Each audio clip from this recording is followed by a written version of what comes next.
नमस्कार दोस्तों, आपके अपने चैनल पोल के लोल में आप सभी का स्वागत है। आज का हमारा टॉपिक है 11th क्लास की एनसीईआरटी बुक पॉलिटिकल साइंस के पहले फर्स्ट बुक को आज हम कवर कर रहे हैं।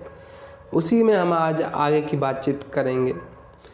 हम पहले चैप्टर पे थे जिसमें हमने 2 वीडियो देख रखे हैं, संविधान क्यों और कैसे, जिसमें हमने अभी तक जाना है कि संविधान क्या है, हमें संविधान की आवश्यकता क्यों पड़ती है, संविधान कैसे बना, संविधान सभा का स्वरूप क्या था।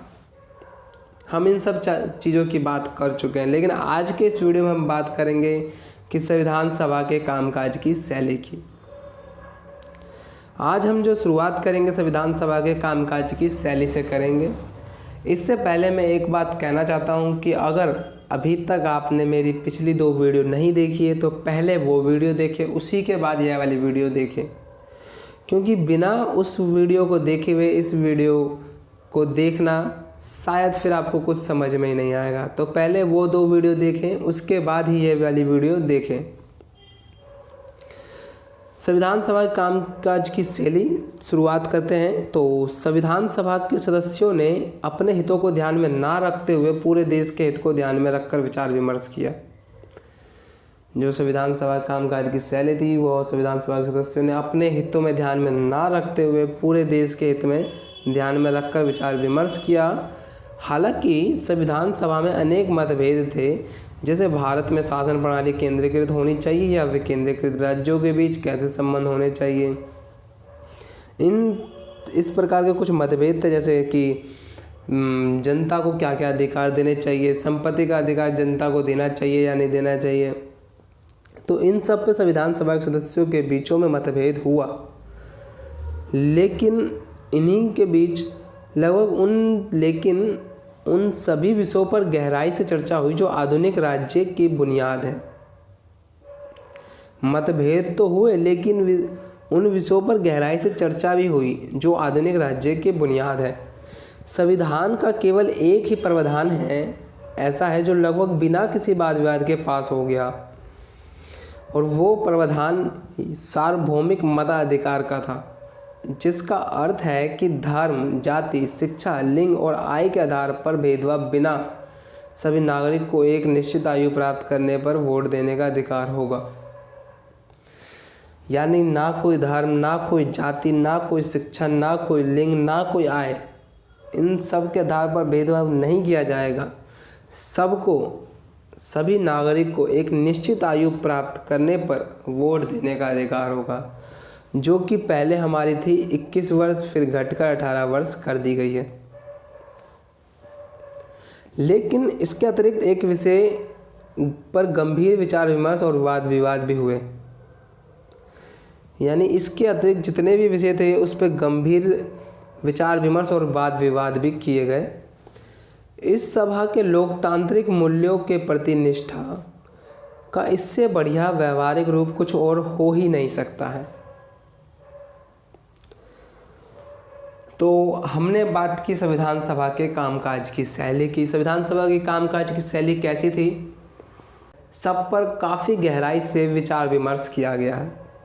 यानी उनमें विचार विमर्श हर एक प्रावधान में किया गया है। विचार विमर्श हर एक प्रावधान में गहराई से बात करी गई है, तथा हर एक प्रावधान सबसे अच्छा है। संविधान में संविधान सभा के सदस्यों के द्वारा बनाया गया हर एक प्रावधान काफ़ी अच्छा है। अब हम बात करेंगे संविधान सभा के कार्यविधि की, कि संविधान सभा की कार्यविधि क्या है। तो विभिन्न मुद्दों के लिए संविधान सभा की 8 मुख्य कमेटियां थी। आम तौर पर पंडित जवाहरलाल नेहरू, राजेंद्र प्रसाद, सरदार पटेल या BR अम्बेडकर इन कमेटियों की अध्यक्षता करते थे। इन संविधान सभा की मुख्य 8 कमेटियां थी, और आमतौर पर इन कमेटियों की जो अध्यक्षता करते थे वो गिने चुने सदस्य, जो कि 4 सदस्य थे, अधिकतर पंडित जवाहरलाल नेहरू, राजेंद्र प्रसाद, सरदार पटेल भाई और BR अम्बेडकर, ये 4 सदस्य लोग ऐसे थे जो इन 8 कमेटियों की अध्यक्षता करते थे। और उनका कारण ये था कि जो इन लोगों का जो फेस वैल्यू काफ़ी ज़्यादा थी।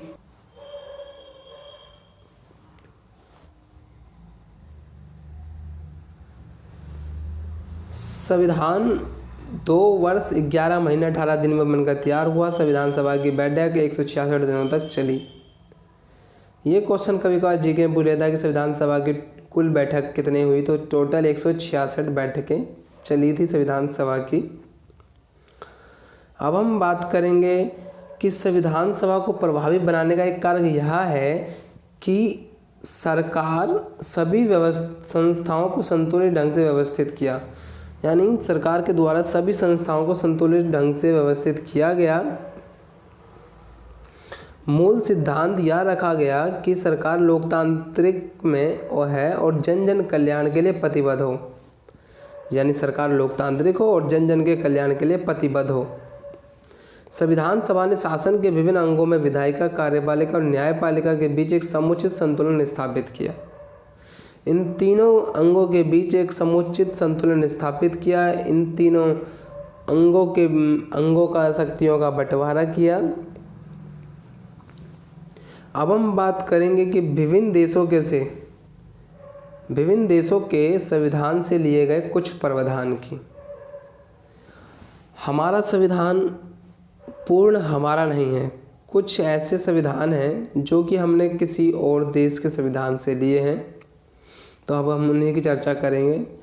तो सबसे पहला हमारा संविधान आता है आयरलैंड का संविधान, जिससे हमने लिया राज्य के नीति निर्देशक तत्व को। आयरलैंड के संविधान से हम लिए हैं राज्य के नीति निर्देशक तत्व को। फिर आता है हमारा ब्रिटिश का संविधान।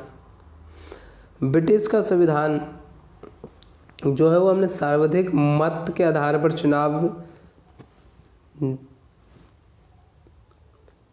ब्रिटिश का जो संविधान है वो हमने जो लिया है सर्वाधिक मत के आधार पर चुनाव में जीत का फैसला, सरकार का संसदीय स्वरूप। दूसरी चीज़ जो हमने ली है विधायिका में अध्यक्ष का पद और उनकी भूमिका।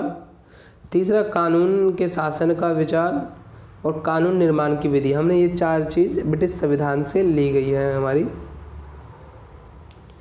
अगला आता है हमारा अमेरिका का संविधान।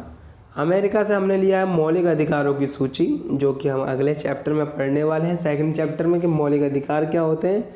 साथ में न्यायिक पुनर्वलोकन की शक्ति और न्यायपालिका की स्वतंत्रता, यानी न्यायिक पुनर्वलोकन और न्यायपालिका की स्वतंत्रता। हमने ये 2 चीज़ अमेरिका के संविधान से ली है। और बात करते हैं फ्रांस के संविधान से, तो स्वतंत्रता, समानता, वधुत्व का सिद्धांत हमने फ्रांस के संविधान से लिया है।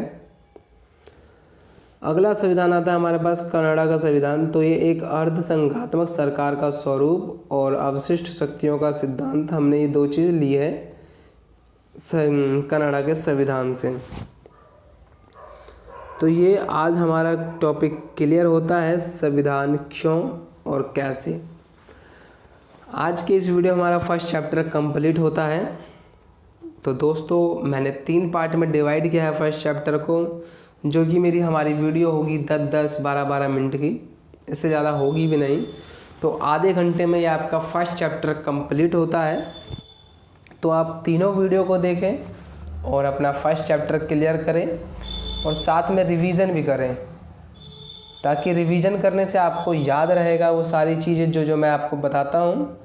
और हो सके तो इसको एक बार समझ में ना आए तो 2 बार देखिए, 2 बार समझ में ना आए तो 3 बार देखिए। तो चलिए इसी के साथ अब आगे की बातचीत हम अगले वीडियो में करेंगे। अगले वीडियो में हम बात करेंगे अपने दूसरे चैप्टर की। हम दूसरे चैप्टर की बात करेंगे और दूसरा चैप्टर हमारा जो है वो होगा अधिकारों का। दूसरा चैप्टर हमारा होगा अधिकारों का, यानी भारतीय संविधान में अधिकार हमारा दूसरा चैप्टर है सिलेबस के हिसाब से। तो हम उसकी चर्चा करेंगे।